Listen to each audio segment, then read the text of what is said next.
Christophe, c'est parti. Alors, qu'est-ce que vous faites là?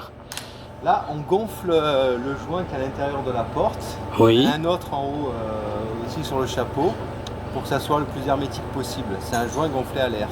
Et à quelle Il pression? n'y a rien, il y a 800 grammes. Ah oui, c'est rien du tout. Alors, c'est juste pour plaquer. Maintenant, on va injecter de la vapeur. Ici. Par les clarinettes. C'est-à-dire la vapeur va rentrer là. Dans le fond du caisson, il y a des tuyaux avec des petits trous. Et la vapeur monte, se charge en essence et repart dans le chapeau pour aller dans l'alambic. Très bien. Voilà.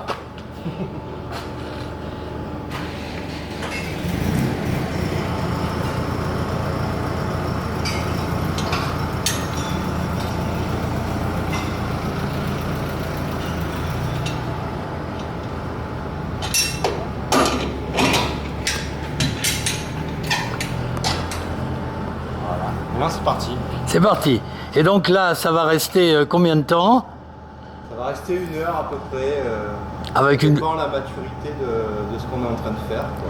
Et cette vapeur, bon, c'est plus de 100 degrés par là. Ah Oui, oui. Et là, on injecte 2 tonnes 100 de vapeur à la limite.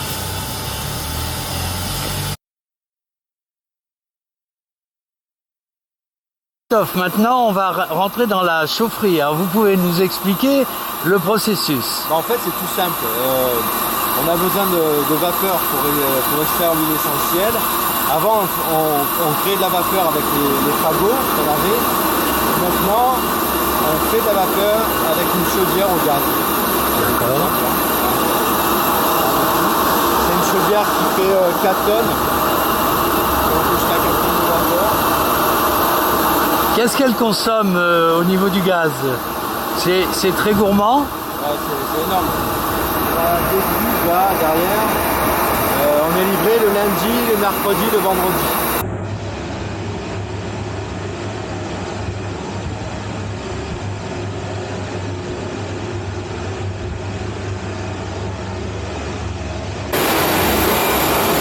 On va pas s'approcher trop près, mais moi ça régale.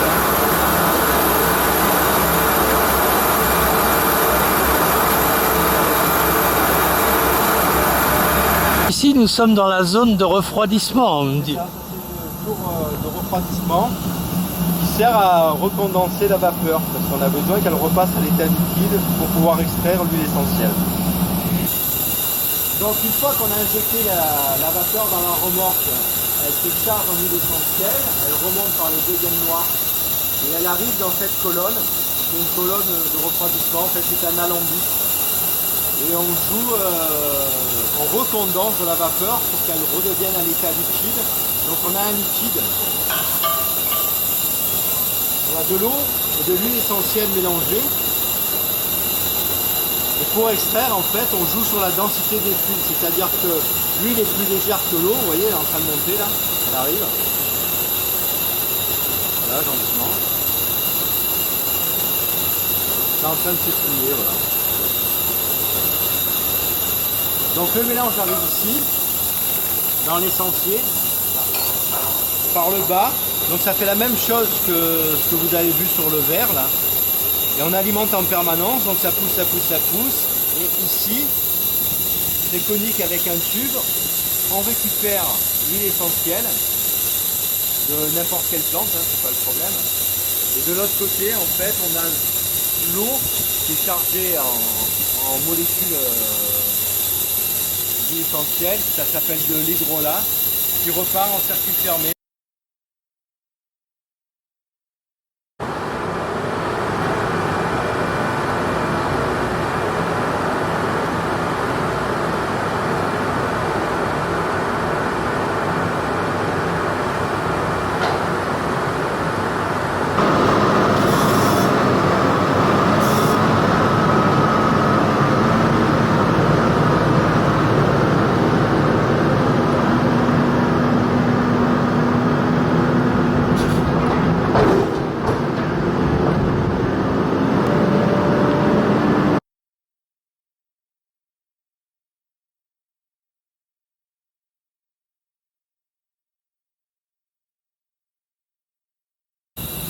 En fait, il y a trois grosses sortes de variétés de lavandin. Il y a du lavandin super, du lavandin Sugnan et du lavandin grosso. Les plus gros des volumes ici, ce sont du grosso. C'est celui qui produit le plus et tout. Et c'est celui qui est le plus demandé, quoi, qui a un plus gros marché. Il y a un petit peu de demande en Sugnan, mais assez limité, et un peu plus en super. Voilà. Les trois grosses variétés existantes. Et en fait, il y a des sous-variétés. Par exemple, il peut y avoir du grosso cendré, du grosso ada. Ça, c'est des sous-variétés du clone initial. Voilà. Mais il y a une rentabilité différente suivant. Ça ne produit pas du tout pareil. Le super va être un de ceux qui produit le moins. Après il y a le Sugnan et en dernier il y a le grosso qui est la variété la plus productive. Maintenant, est-ce que vous pouvez me parler de finalement l'évolution depuis la plantation et les premières années, comment ça se passe, et me parler un petit peu de rentabilité de ce produit? Donc on plante des bouchures. Pardon. Ça fait rien, on y va. On plante de la lavande, c'est un plant en fait, racine nue. On peut faire en mini-motte, c'est notre technique. En repos végétatif de novembre à février-mars. Voilà. Donc la première année, elle est plantée à cette période. Au printemps, elle commence à faire 1, 2, 3 tiges avec des fleurs. Ça, on vient le broyer pour pas que la plante s'épuise à alimenter et qu'elle fasse du racinaire. Et on rentre en phase de récolte au bout de la deuxième année, c'est-à-dire la première coupe. Là, il y a un petit rendement parce qu'évidemment, la plante n'est pas complètement développée. Elle a déjà grossi, hein, elle peut être à peu près à ce stade-là. On fait à peu près 40 à 50% du rendement qu'elle est susceptible de faire au cours de cette année. Après, deuxième coupe, donc la troisième année, elle est en pleine production, c'est là où il y a le plus de rendement, 3, 4, 5 ans, et après ça se stabilise un peu et ça commence à décliner. Et malheureusement, avec des problèmes climatiques, de maladies et compagnie, on a du mal à garder des plantations plus de 8 ans. Une remorque comme ça, il faut à peu près 3 quarts d'heure, 1 heure, suivant le stade de maturité de la plante. Et on extrait à peu près une centaine de kilos en fonction de la variété. Ça peut partir de 70 jusqu'à 150, 160,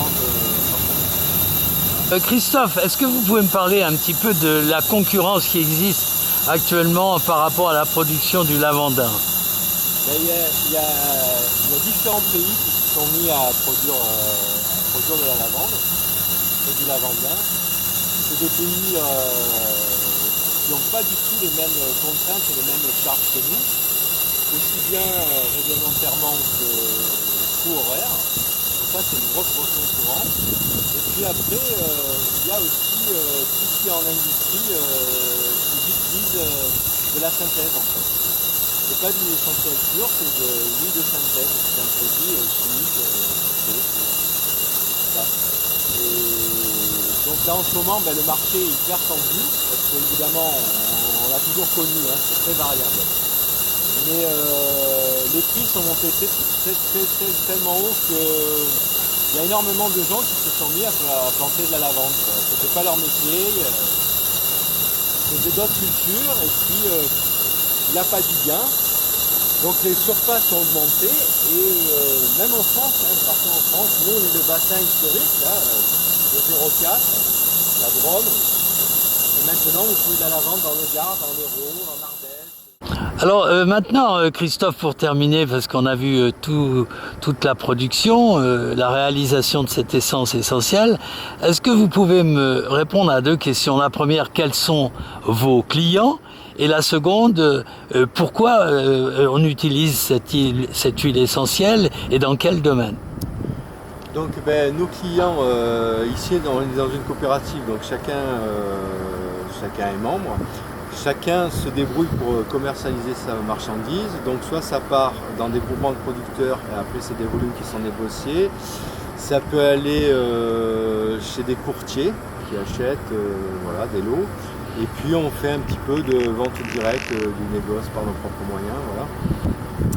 Et après il y a différents secteurs qui achètent l'huile essentielle. Alors tout ce qui est lavande, ça part beaucoup dans la parfumerie, notamment à Grasse, pas très loin d'ici.